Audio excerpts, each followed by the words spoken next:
Halo teman-teman semua, kembali lagi pada video saya ini teman-teman. Di sini kita akan melanjutkan dari video yang sebelumnya, yaitu mengenai materi teknisi jaringan komputer. Nah, pada video ini kita akan membahas yang untuk poin ketiga, yaitu mengenai kabel.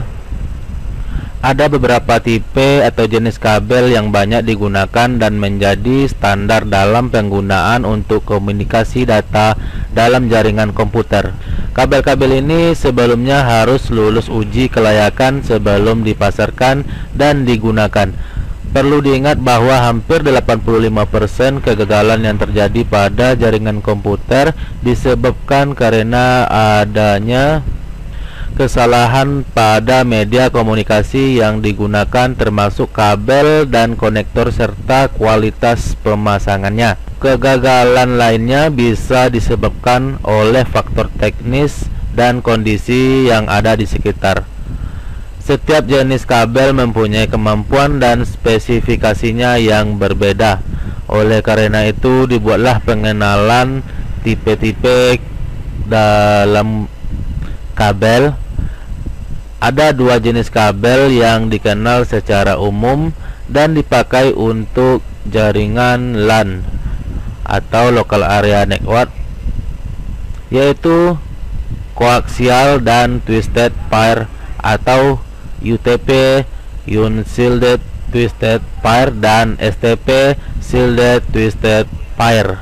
Kita masuk ke koaksial kabel.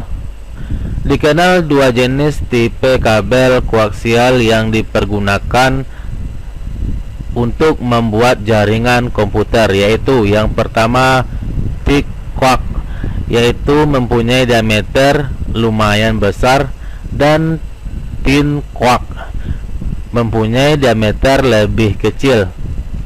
Nah, di sini untuk thick coax kabel atau thick koaksial kabel koaksial gemuk itu merupakan jenis yang dispesifikasikan berdasarkan standar IEEE 802.3/10 BAS-E5, di mana kabel ini mempunyai diameter rata-rata 12 mm.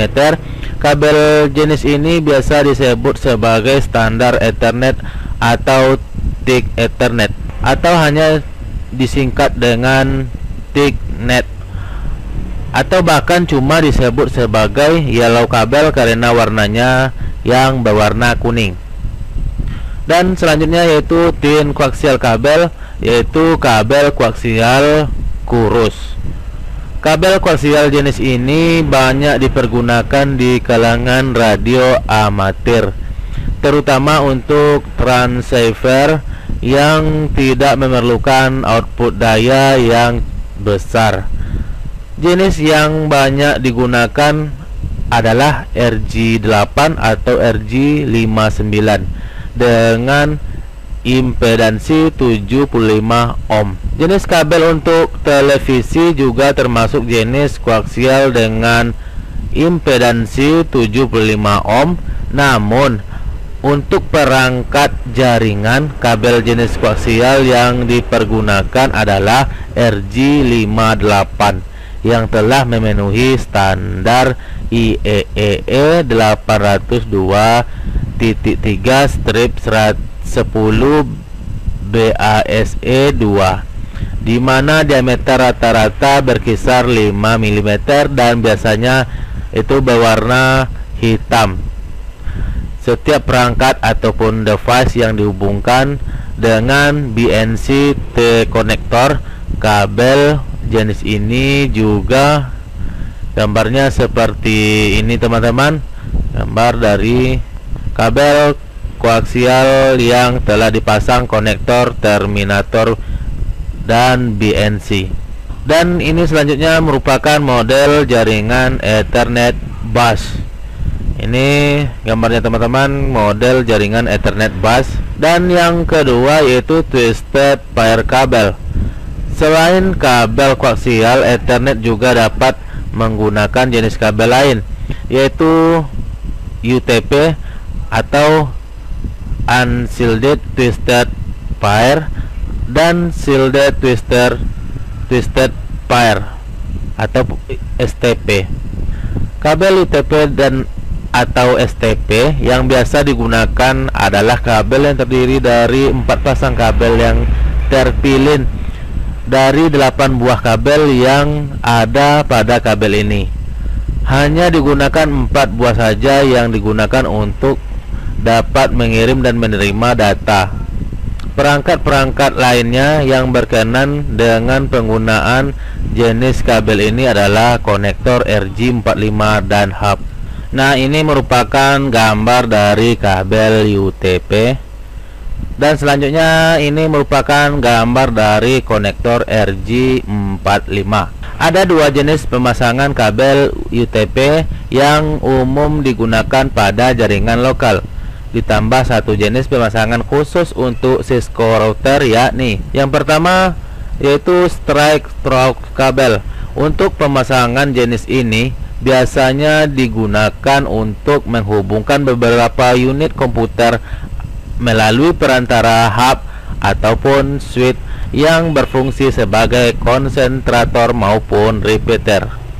Nah, di sini teman-teman bisa lihat urutan dari kabel pemasangan kabel strike. Ini teman-teman, ini bagian dari ujung A dan yang ini untuk ujung B. Ini bisa teman-teman lihat. Penggunaan kabel UTP model strike pada jaringan lokal biasanya akan membentuk topologi star ataupun bintang atau tree pohon dengan hub atau switch sebagai pusatnya. Jika sebuah hub switch tidak berfungsi, maka seluruh komputer yang terhubung dengan hub tersebut tidak dapat saling berhubungan.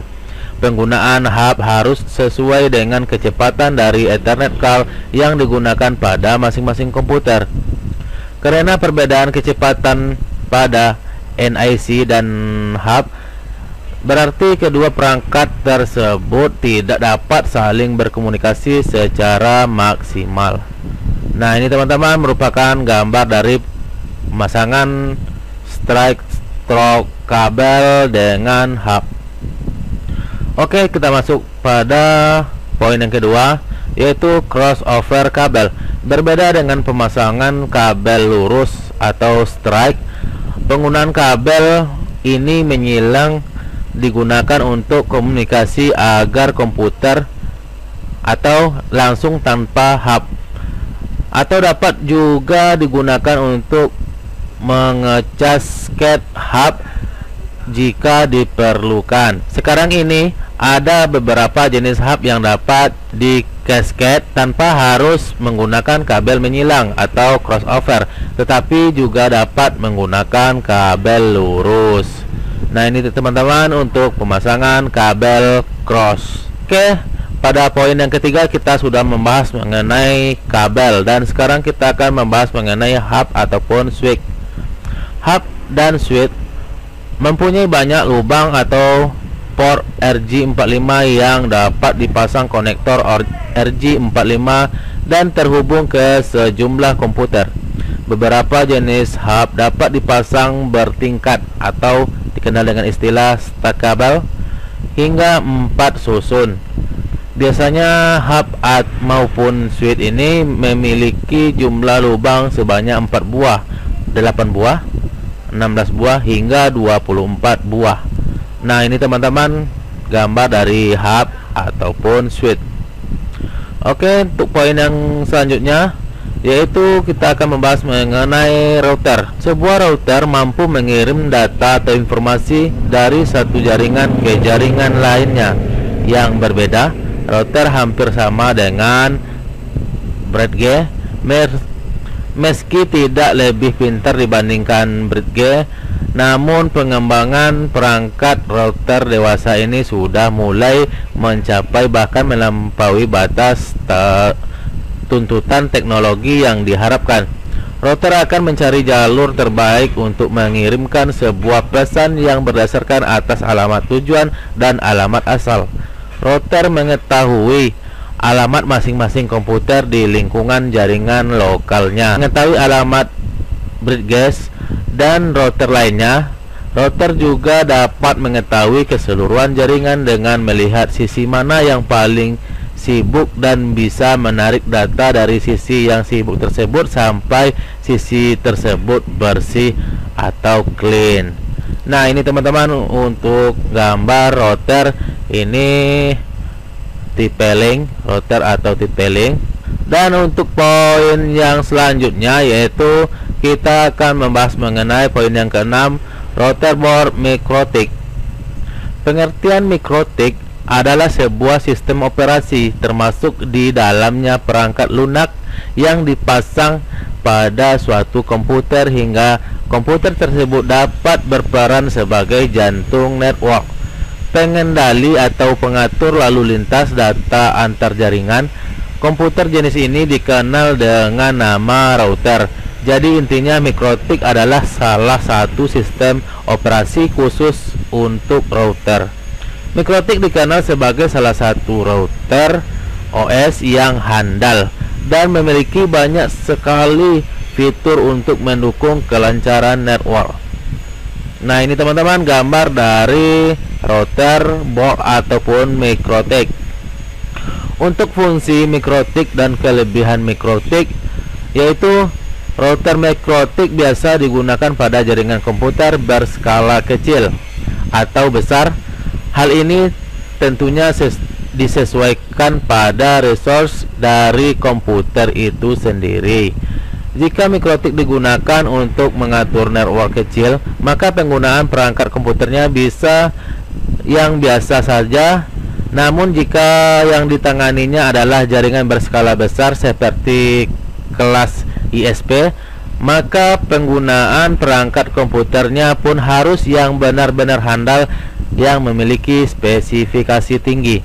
Kelebihan router MikroTik adalah mudah dalam pengoperasiannya. Disebut mudah bila kita dibandingkan dengan router OS lainnya seperti Cisco dan lainnya. Kemudahan pengoperasian router berbasis MikroTik OS salah satunya adalah berkat tersedianya fitur dari GUI.